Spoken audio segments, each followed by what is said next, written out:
Hi, welcome to Ticker Climate. My name is Holly Stearns. It's great to have you tuning in every single week. Now, on Ticker Climate, we tackle the climate crisis facing our planet, and then we examine what actions governments as well as corporations need to be taking. Each week, we speak with the key people in this space. Now, my co-host, Scott Hamilton, is a climate change and energy expert. Scott is an author, researcher, and policy advisor with a mission to tackle the big issues and accelerate climate change action. Scott, great to have your company. Hello, Holly. Great to be here again. So good, Scott. Now, let's get right into it today. This week, our guest is Chris McGrath, the head of 5B, who are reinventing solar energy from the ground up. Chris, it's great to have your company. Thanks so much. Hello, Chris, and you're coming in from Darwin. Is that right? You're beaming us in from Darwin? You're beaming in? That's right, one of the sunniest states in the or territories in the country at the moment. Oh, I was just saying, I'm so jealous. I wish we were in Darwin at the moment.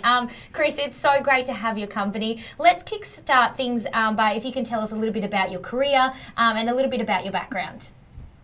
Sure. I'm a renewable energy engineer by training and a solar diehard, I guess, as part of that. I've worked in large-scale wind and solar farm development projects previously, and then myself and my co-founder Eden Tian founded 5B 7 years ago, and since then we've been on a mission with our technology to make solar so low-cost, fast and easy as it can and should be to drive uptake across the world in lots of different applications and contexts. Sure, and it's a terrific story, Chris. I understand that it started over a bottle of whiskey about 7 years ago. And what makes your technology different or your solutions different from the rest? It did. I think it takes something to jog you out of a comfortable corporate job and into scrappy startup land for 7 years of hard work. And for me, it was a night out with my co-founder talking about how we can add most, as individuals, how we can add most to the challenge of climate change in front of us.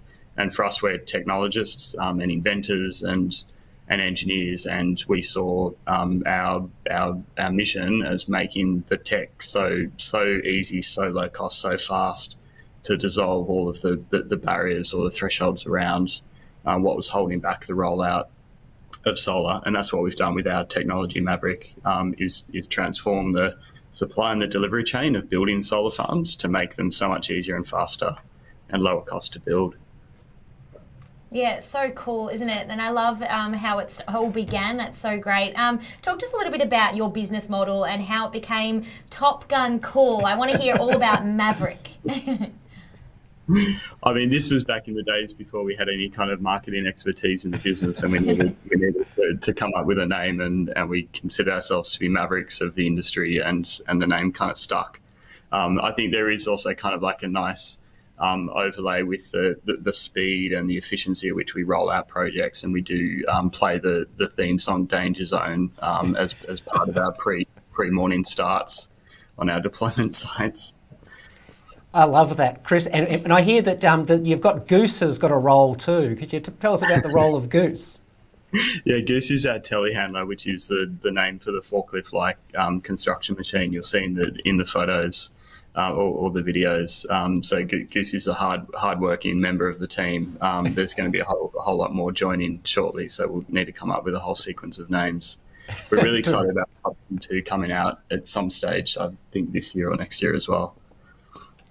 Sure, and now let's talk about some of the real advantages of 5B. Is just the scale and how much you can do in terms of rollout. And we understand you've joined up with the Sun Cable project. Could you tell us about that? That's right. Yeah. So Sun Cable's project is an amazing kind of lighthouse project for us. It really is a testament to how large scale and low cost and fast and easy we believe solar should become into the future. It's it will be the largest solar farm in the world when it's built at 14 gigawatts. It's something like 7 times larger than the largest currently existing. It's in a very remote location in the top end of Australia, which really kind of emphasises the need for efficiency and rapid deployment. It would take thousands of people out in a camp in the middle of nowhere to be deploying that project by conventional means. And the way that we do that is by using a highly trained workforce in a factory here in Darwin that we're in the process of establishing, and also then a fleet of autonomous vehicles supported by humans on site to make that rollout significantly more efficient. And we'll have kind of in the order of 100 or so people on site as opposed to thousands. Yeah, incredible, isn't it? Scott, I wanted to ask your thoughts on Australia becoming a renewable energy exporting powerhouse with projects like Sun Cable.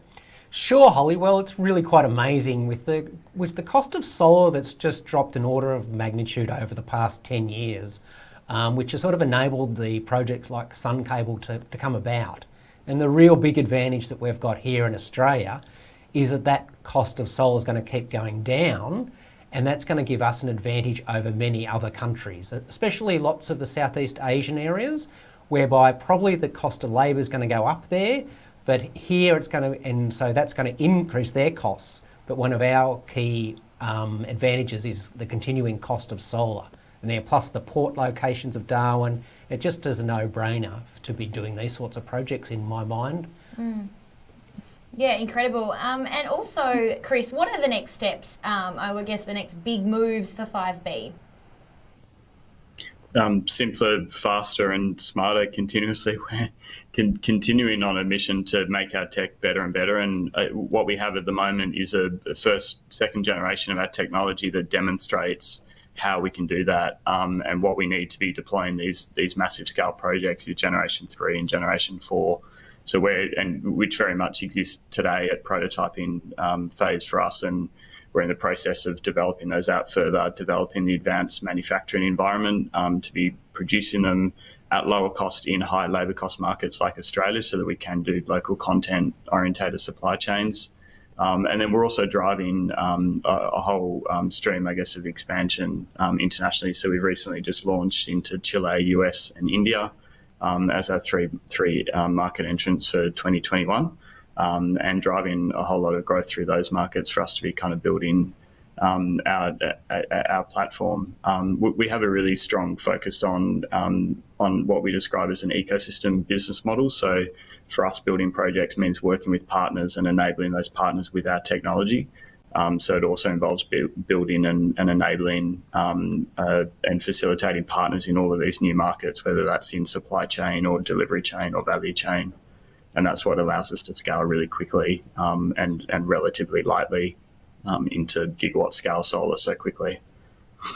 Yeah, it's just amazing. And I remember there was some phenomenal about of how many kilometres of solar you could roll out in a very short time, Chris. What was that sort of figure? Oh, that's not a metric I have on the top of my head, but it was huge. We will be deploying 180 MAVs per day at Sun Cable's project as an idea of speed.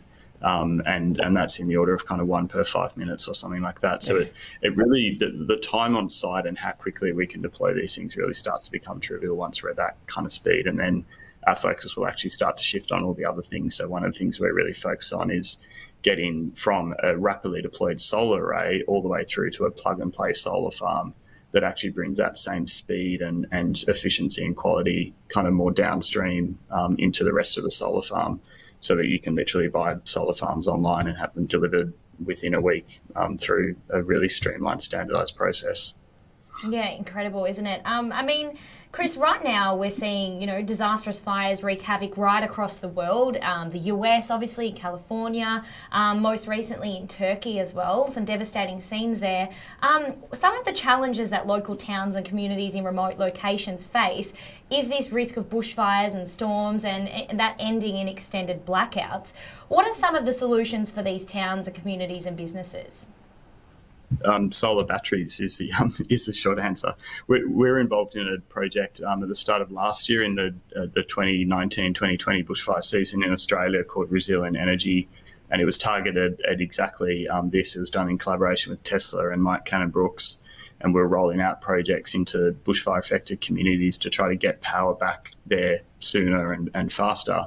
The bigger opportunity there is, in fact, using renewable energy to make these communities and power systems more resilient proactively or preemptively. power lines cause bushfires. The insurance costs of power lines in remote locations is really significant. There's a lot of operations and maintenance cost. Using low-cost solar plus newer technologies like batteries and inverters to form like more progressive, innovative power grid solutions preemptively, proactively, can really actually help to make these communities more resilient. A similar example up here in the Territory is all of the remote Aboriginal communities that are still burning significant amounts of diesel for power, and they get affected by blackouts often in wet season. They get their supply chains cut out and can't get diesel into these sites. And solar battery with backup diesel combination is just such a superior kind of way to do these things. So we're really excited about continuing to work on those style projects. Yeah, Chris, I mean, you guys have gone from an Aussie startup and now breaking into the global solar market. You have now become pretty much a juggernaut in the global solar space. How rewarding is that for you? It gives me goosebumps every day in lots of different ways. We have a team of over 137 as of yesterday. We were 30 people a year ago. Leading a team and growing a team like that is a totally new challenge for us as a business. We're so rewarded by the team around us. We're so lucky to have the people that we do, and I think that's really where we put the vast majority of our effort and focus into making sure we continue to grow sustainably. But I think now, 7 years ago and 5 years ago and 3 years ago, we were laying some seeds and pieces of the foundations for what we're doing now. But now we're actually seeing what we dreamed 7 years ago and what we've been working on since then coming to life in real time. And we've got a factory ramping up in Vietnam, and we've got an assembly partner in Adelaide that's producing maps that are being sent all around the world, and we're deploying projects, and we're continuing to hit our own records for how simply and fast we can deploy these projects. And then working on projects like Sun Cable just kind of really gives us that lighthouse at a few years out, showing how fast and easy it can get. And the kind of modelling and work we're doing on those projects as projections is just, it's eclipsing anything that we thought we could be achieving previously. So yeah, I guess it's the feeling of the dream coming to life in real time, which is, it's insane, exciting. It's absolutely remarkable. You should be so incredibly proud of yourself. That's all we have time for today on Ticker Climate. Thank you to both Scott and also Chris for your time. Congratulations once again. You're absolutely killing it. Thank you, Chris. Thanks. And that's all we have time for. Until next time, Scott, thank you so much. Fantastic.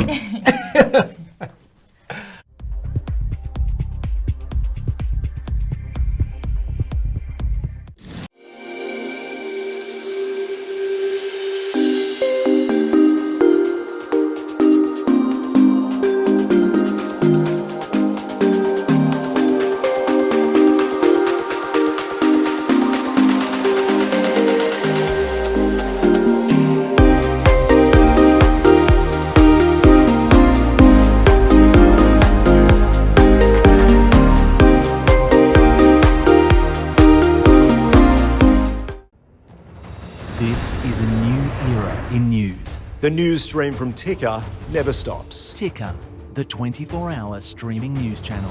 When the sun sets in New York, the day is just beginning in Asia. Global news from a new perspective. To not take sides in politics. It's a state of emergency, again, here in Tokyo. To inform. A human being can do and what they can achieve. To discuss. They're blaming Scott Morrison and the federal government for not buying enough vaccines. We are there. Because autocracies can make quick decisions. Until we reach vaccination levels. We speak to the newsmakers of tomorrow, connecting our world. The big deals, the winning moves, and the news for a new generation. Ticker News. Welcome to space. Be part of the change. We're Ticker, and we're streaming news now.